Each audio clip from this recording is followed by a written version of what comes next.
Assalamualaikum warahmatullahi wabarakatuh.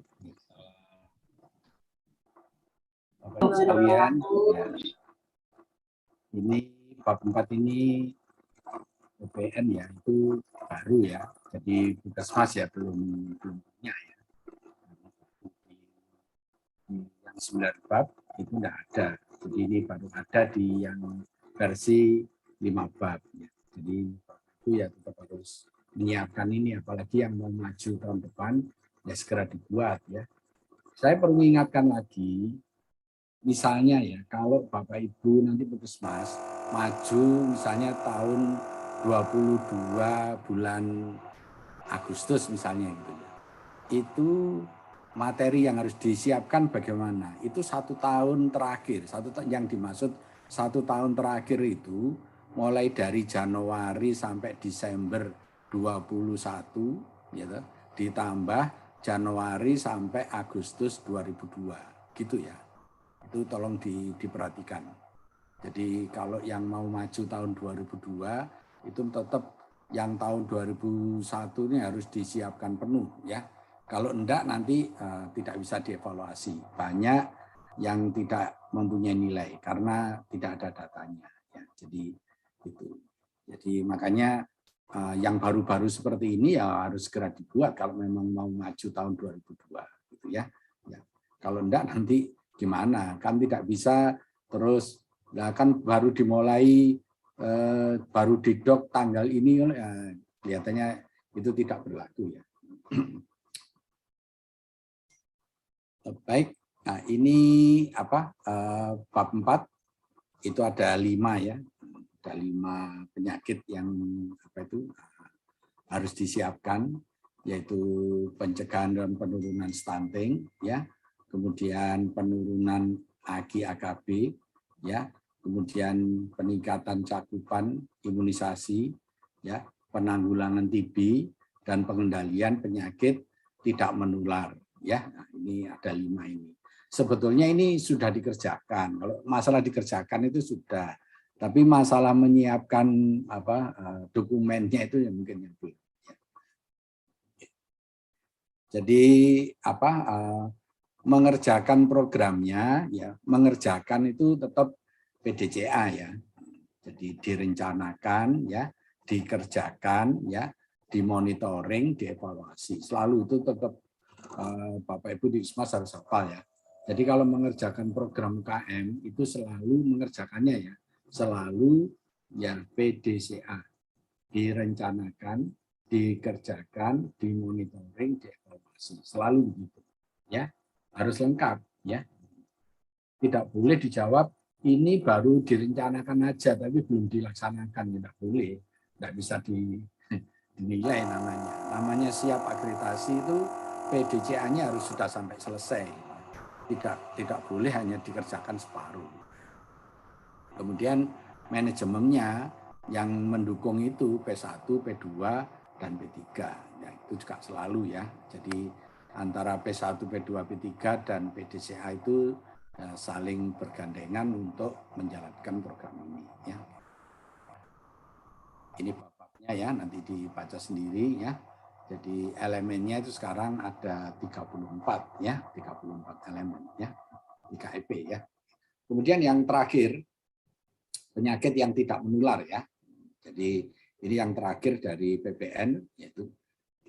Jadi Puskesmas diharapkan mengendalikan penyakit tidak menular. Apa aja penyakit tidak menular? Tolong diperhatikan, itu hipertensi, ya, diabetes, ya DM, ya, kanker payudara dan kanker rahim, ya. Kemudian ini pengguna layanan rujuk balik, ya, penyakit tidak menular, penyakit katastrofik, ya. Ya, ini yang harus dikerjakan oleh Puskesmas. Jadi sekali lagi, penyakit tidak menular yang harus dikerjakan oleh Puskesmas, hipertensi, DM, kanker payudara, kanker rahim, ya, PRB, PTM, dan katastrofik. Ya, nah ini saya khawatir apakah ini sudah dirapikan ya. Dikerjakan sudah ya, merapikannya bukan belum. Jadi misalnya hipertensi, ya, akhirnya harus tahu berapa jumlah hipertensi bulan Januari, Februari, nah gitu seperti itu. Jadi akhirnya tahu berapa pasien-pasiennya. Kemudian untuk hipertensi, program pencegahan dan pengendalian penyakit tidak menular serta faktor risikonya direncanakan, dilaksanakan, dipantau, dan ditindaklanjuti. Jadi semuanya ya, semua penyakit tadi melaksanakannya itu dengan PDCA. Ya, ya. Jadi ini beberapa contoh-contoh ya, indikator-indikator ya, atau yang telah dibuat oleh pemerintah ya. Kalau TB sekian, kalau eliminasi malaria sekian, obesitas ya, itu nanti dibaca ya. Ini pokok pikiran yang diminta oleh akreditasi ya. Meningkatkan faktor risiko ya, penyakit tidak menular ya. Itu artinya Bapak Ibu harus ikut membantu 5 penyakit yang tadi itu ya, jangan sampai angkanya meningkat ya. Artinya itu ikut mengendalikan. Ini kan mengendalikan, artinya mengendalikan itu supaya tidak terjadi peningkatan yang terlalu tinggi. Jadi pengendalian penyakit tidak menular ini dilakukan melalui proses upaya promotif preventif. Itu yang utama, tanpa mengesampingkan kuratif dan rehabilitatif.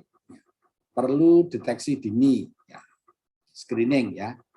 Jadi penyakit itu jangan nunggu parah, tetapi perlu di screening. Makanya screening ya misalnya dengan IVA, ya, dengan ya Sadarni, ya, atau dengan yang lain-lain. Terserah Bapak Ibu punya program apa di Puskesmas, sehingga itu perlu dilakukan screening.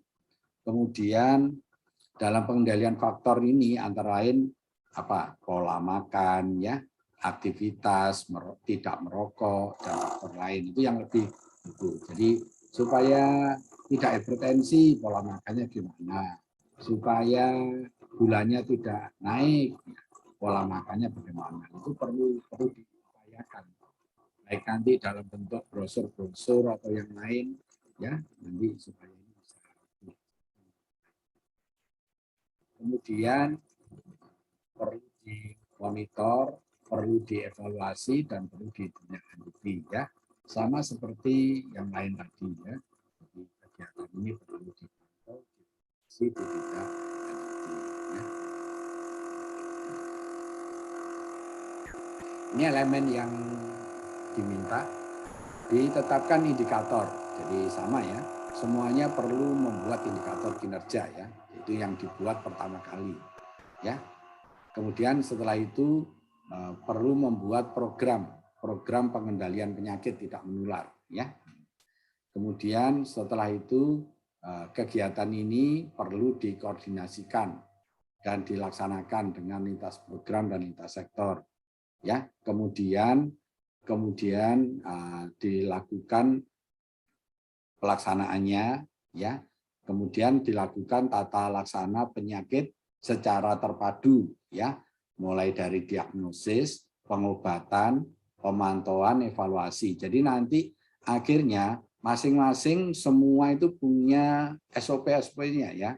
SOP untuk mendiagnosis DM bagaimana, hipertensi gimana, penata laksanaannya bagaimana, semuanya harus dibuat ya dalam bentuk panduan SOP ya, itu harus dibuat semua. Berarti setelah itu juga perlu dilakukan pemantauan ya, evaluasi tindak lanjut ya, dan sampai pengendaliannya ya, dan dilakukan pencatatan dan pelaporan. Oke, secara umum ini mengerjakannya sama, cuma secara spesifik ada hal-hal yang perlu dibuat ya. Saya perlu mengingatkan untuk Puskesmas ya, kalau di Puskesmas itu dokternya 2, tolong satu dokter taruh di UKB, satu dokter taruh di UKM. Jangan dua-duanya ditaruh di UKP. Nanti kasihan UKM-nya.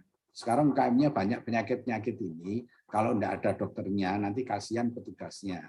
Ya, apalagi dokternya cuma 2, satunya ditaruh UKB, satunya ditaruh di KMPW tambah kurang tepat lagi ya. Karena di UKM itu perlu dokter ya. Jadi untuk yang dokternya 2, saya minta untuk yang versi 5 bab ini ada dokter di UKM. Kalau enggak, nanti UKM-nya tidak akan baik ya. Dan kalau enggak baik, yang rugi puskesmas sendiri. Karena nilai itu kan nilai secara keseluruhan ya. Tidak bisa hanya UKP-nya yang baik aja, enggak bisa. Ya semuanya, tiga-tiganya harus baik ya. KMP, ya UKPP dan UKM semuanya harus. Ini contoh indikator ya, seperti ini, presentasi penderita hipertensi yang mendapat pelayanan berapa, misalnya 100% ya. Presentasi penderita yang ini tinggal teruskan, kan ada 5 tadi ya. Setelah ini indikator dibuat, di SK-kan ya. Setelah di SK-kan dikerjakan ya. Setelah dikerjakan dianalisa. Jadi cara mengerjakan sama ya. Contoh SK-nya sudah ada, contoh indikatornya sudah ada, contoh menganalisanya sudah ada, jadi tidak terlalu sulit, tinggal mengerjakannya. Kalau yang di versi 9 bab baca apa itu EP-nya aja sudah sulit ya. Tidak mengerti. Kalau di proses ini mudah ya. Ini programnya ya, kami ini dibuat kerangka acuan ya. Programnya kerangka acuan ya.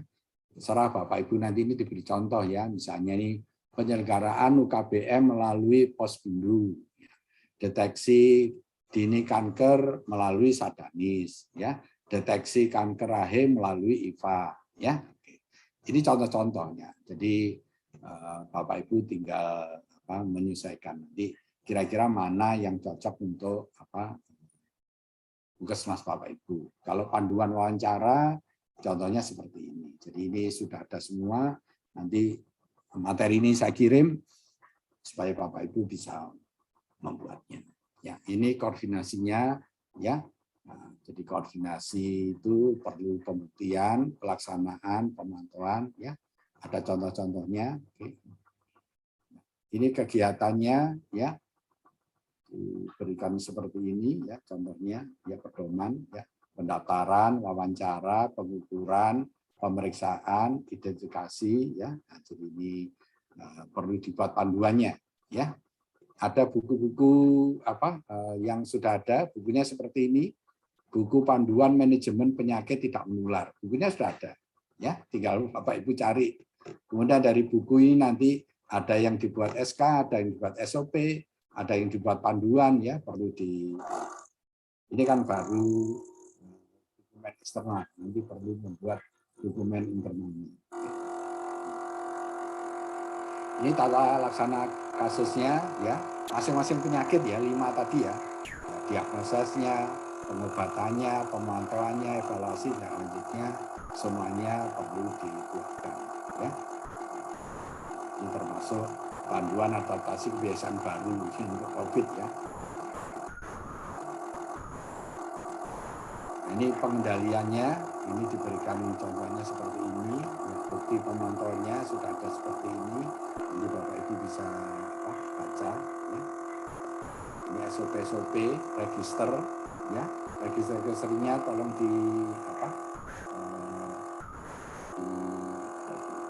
dirapikan ya. Ini ada surveillance SIM-TM ya, ini sudah jalan atau belum. Kalau sudah tolong dirapikan isinya supaya dirapikan.